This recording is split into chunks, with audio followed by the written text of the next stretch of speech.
End gold buyers మీ కష్టాల్లో నమ్మకమైన మీ ఆత్మీయ నేస్తం. 8th క్లాసో 9th క్లాసో గుర్తులేదు సార్ నాకు సరిగ్గా.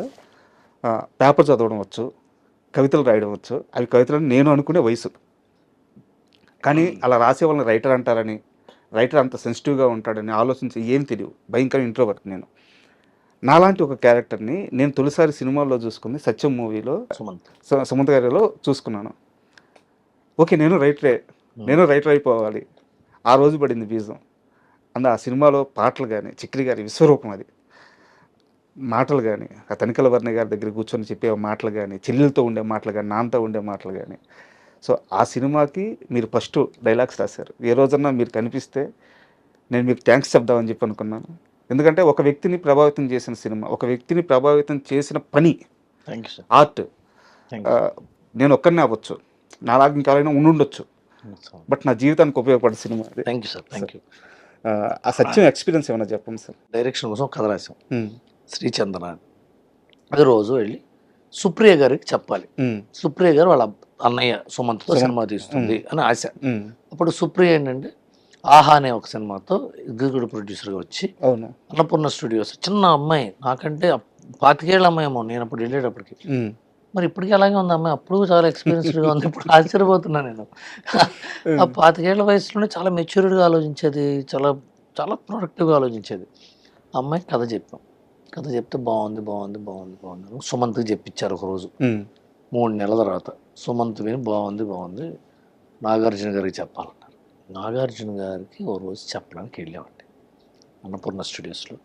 వెళ్తే ఆయన ఏదో వేరే దీనికి వచ్చాడు, మన్మధుడు సెట్టింగ్ వచ్చాడు. కథ అంతా చెప్పాక ఇది కాలేజ్ కదా, ఇడికెలా సరిపోతుంది అన్నాడు. సుమంత్ ఉన్నాడు పక్కన.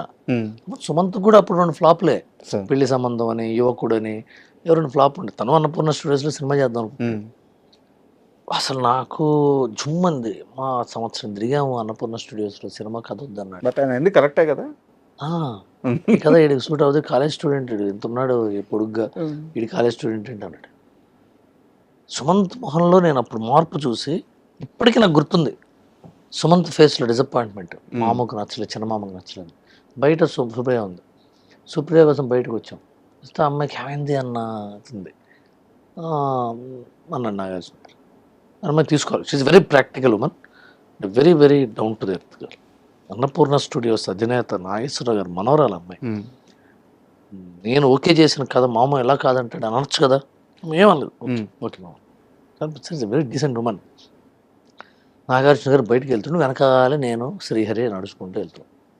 బయట గుమ్మం దగ్గర ఒకటి నుంచుని ఉన్నాడు, ఇట్లా చేతులు కట్టుకుని నుంచుని ఉంటే, ఏంటి సురేష్ ఏంటి అన్నాడు. నేను అదే సార్ కథ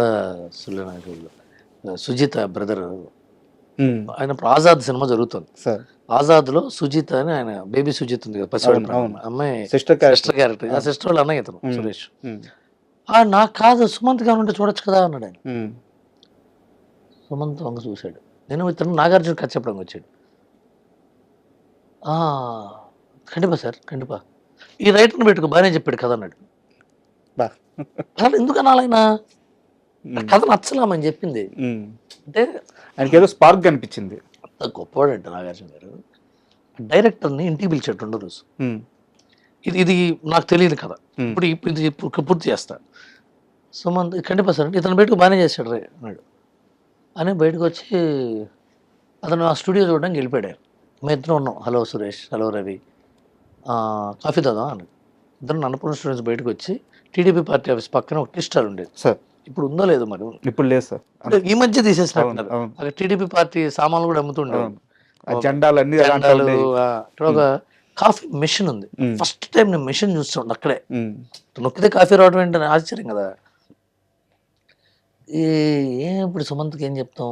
ఆయన నాగార్జున గారు వెళ్ళే ముందు ఏం చెప్పాడంటే, సుమంత్ ఫెయిల్యూర్లో ఉన్నాడు, ఒక ఫెయిల్యూర్ స్టోరీ చేయండి, అందరూ తిట్టాలి క్యారెక్టర్స్, కానీ అతను మంచివాడై ఉండాలి, అతను గొప్పవాడై ఉండాలి, కానీ ఎవరికి తెలియకూడదు. ఇట్లా ఏమైనా కథ రాసుకోండి. వెళ్తుంటే నేను అన్నాను, నాకు ఒక ఐడియా ఉంది. విశ్వనాథ్ గారి సినిమా ఈటీవీలో వేశారు. సినిమా ఈటీవీలో మధ్యాహ్నం సినిమా, సాయంత్రం సినిమా వేసేవాడు. ఈటీవీలో సినిమా ఉంది, దాని పేరు చెల్లెల కాపురం, విశ్వనాథ్ గారిది. ఆ కథ ఏంటంటే, ఒక పోయెట్ ఉంటాడు, వాడు ఇంకో పోయిట్ దగ్గర జూనియరు, ఆ చెల్లెల పెళ్లి కోసం అతని దగ్గర పనిచేస్తుంటాడు. కానీ అక్కడ రీజన్ అతను నల్లగా ఉంటాడని ఇన్ఫీరియారిటీ కాంప్లెక్స్, అది తీసేస్తే గనక అది బాగుంటుంది అని ఇట్లా ఇట్లా ఇట్లా చెల్లెల కోసం ఒక అన్నయ్య ఒక లిరిక్ రైటర్ దగ్గర గోస్ట్గా పనిచేసి వెళ్తుంటాడు. ఈ లవర్ ఏమో అతను లిరిక్ రైటర్ లవ్ చేస్తుంటుంది, అతని సాంగ్స్ అనుకొని సాంగ్స్ అతను గౌరవిస్తుంటుంది, ఇతనే పక్కన ఉంటాడు, అతనికి తెలియదు ఈ అమ్మాయి.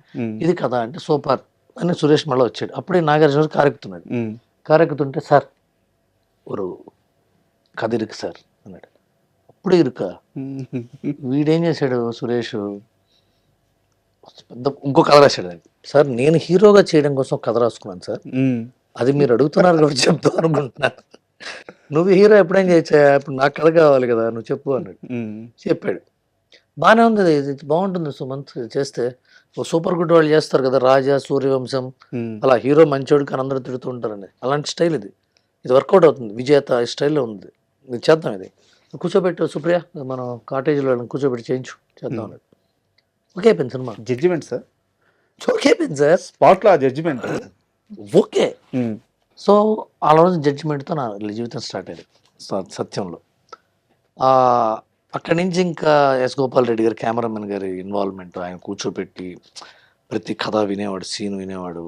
తమిళ డైరెక్టర్ కదా అతను, చక్రి. అసలు చక్రి సార్ నాకు భాస్కర్ భట్ల రవికుమార్ అనే గొప్ప స్నేహితుడు దొరికింది ఆ సినిమాతో, కందికొండ దొరికింది ఆ సినిమాతో. చక్రి గారు బాగా క్లోజు నాకు, అప్పుడే పరిచయం, అప్పుడే అతను వస్తే అప్పుడే బాచి రోజు సాయంత్రం కాటేజీకి వచ్చేవాడు. అతనికి ఫుల్ మందు, ఆయన ఫుల్లీ లోడెడ్, ఆయన తాగొచ్చేవాడు. ఒక్కోసారి మేము అనుకున్న స్టూడియోస్ ఇక చేయకూడదని బయటికి తీసుకెళ్ళాం, మాకు ఫ్లాట్ ఉంది, లేకపోతే తన ఇంటికి వెళ్ళేవాళ్ళం. స్టూడియో తప్పు కదా, అంత మళ్ళీ వచ్చి ఇక్కడ కూర్చొని భోజనం చేశాడని ఇక్కడికి వచ్చేవాళ్ళు స్టూడియోకి. వచ్చి ఒకసారి పాట ఇవ్వడు, బాగా చెప్తున్నాం ఏదో చెప్తున్నాం, నడుచుకుంటూ బాత్రూమ్కి వెళ్ళాడు. నేను కూడా బాత్రూమ్కి వెళ్ళాను. అతను తాగితే పడిపోయి గోడకు ఆనుకుపోయాడు. ఇట్లా అంటే పక్కనే ఉన్నా నేను, అన్నాడు. నేను డైరెక్టర్ని పిలిచేది, గొణుకుతున్నాడు చూడండి, పాట ఏమో అది అంటే, మచ్చా సూపర్ మచ్చా ఏదో ఒకటి పాడు కదా, అది వచ్చి బాగుంది అన్నాడు. బాగుంది నువ్వు అసలు సూపర్ అని చెప్పి కూర్చోబెట్టి మళ్ళీ పాడమంటే, మధురమే మధురమే మధురమే నీ నడకే చూస్తూ పాటది కందికంట ఫట్ ఫట్ ఫట్ ఫట్ రాశాడు. అదే అట్లా వచ్చినాయి అసలు. అలాగే చివరి పాట పిలిచిన పలకవే ప్రేమ, అది షూటింగ్ అయిపోయిన తర్వాత, సినిమా అయిపోయిన తర్వాత అప్పటికప్పుడు భాస్కర్ భట్లను కూర్చోబెడితే గార్డెన్లో కూర్చొని రాశాడు పాట. రీ రికార్డింగ్ జరుగుతుంటే పక్క పిలిచిన పలకవే ప్రేమ, గార్డెన్లో కూర్చొని రాశాడు. ప్రేమే మధురం ప్రేమే కావ్యం అన్నీ కాదా, ఐ లవ్ యూ బా ఏం పాట సార్, ఎంత పాట టక రాశాడు అసలు. అది భాస్కర్ భట్ల మ్యాజిక్ అది. అంటే సో అలా పాట అంతా అయ్యి సత్యం అంతా సరే. మా అందరి కెరీర్ సత్యం రాజేష్ సార్, సత్యం రాజేష్ గురించి చెప్పాలండి. సత్యం రాజేష్ నేను ఫస్ట్ ఎక్కడికి గెలిచామంటే, ఇప్పుడు నేను సత్యం రాజేష్ ఇంటర్వ్యూ చేస్తే మాత్రం ఇది చేయమని అడగండి.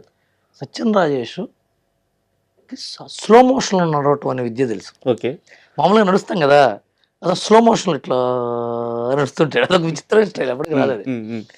ఫాస్ట్గా నడుస్తాం, స్లోగా ఎలా నడుస్తాం, ఏదో మనం టీవీలో ఇలా స్లో మోషన్ పెడితే చేస్తారు కదా.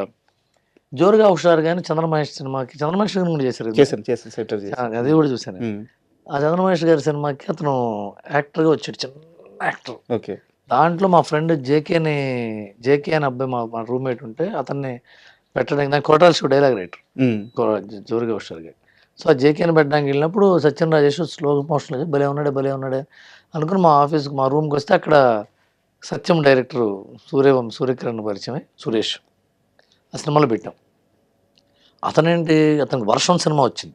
ఓకే, ఆ టైంలో వర్షం మరి ఎంఎస్ రాజు గారు పెద్ద కంపెనీ, అవును, పెద్ద ఒక్కడు ప్రొడ్యూసర్, ఆయన పెద్ద కంపెనీ కదా. నాకు వర్షం షూటింగ్ ఉంది, మాకు వర్షం షూటింగ్ ఉంది అనేవాడు. ఇక్కడేమో నీ మీద పాట ఉంది, 2 మొక్కజొన్న పొత్తులు ఉన్నాయి, తిందువారు ఉంది, ఓరి దేవుడా ఉంది అని సత్యం రాజేష్. సత్యం కూడా బాగా ఫ్రెండ్లీగా ఉండేవాడు అండి. పైగా అతను వైజాగ్, మా సిస్టర్ అతను కొలీగ్ ఏదో కంపెనీలో, తర్వాత తెలిసింది. సో అతనికి సత్యం రాజేష్ అందరికంటే ఎక్కువ సత్యం వల్ల సక్సెస్ అయింది సత్యం రాజేష్. కరెక్ట్ సార్, ఆయన పేరే అది అయిపోయింది కదా డిసిప్లిన్ పర్సన్. చూడండి అప్పటికిప్పుడు రివర్ట్లో యాజ్ ఇట్ ఈస్ ఉంటాడు. సార్.